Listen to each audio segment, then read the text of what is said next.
Hallo julle, dit is julle favourite Friskie Mariski en dit is 5 vinnige vrae met my favourite François van fucking Polisiekaart. Dan raak ek so excited. Okay, François, die is die reels. 5 vinnige vrae jy moet hom gooi. Eerste vraag is, wie is jou favourite superhero? Wow, Superman. Superman, okay.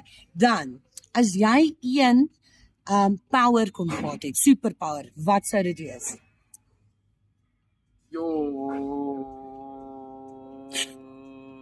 Super speed. Super speed. Okay, dan, Fransjo, wat is jou kryptonite? Wat is die een ding that will ruin you? Pisangs. Lekker man, lekker. Okay, en dan julle, vinnig dink, jy moet vinnig dink. Wat is Fransjo se favourite fok of song of van Kokkertal?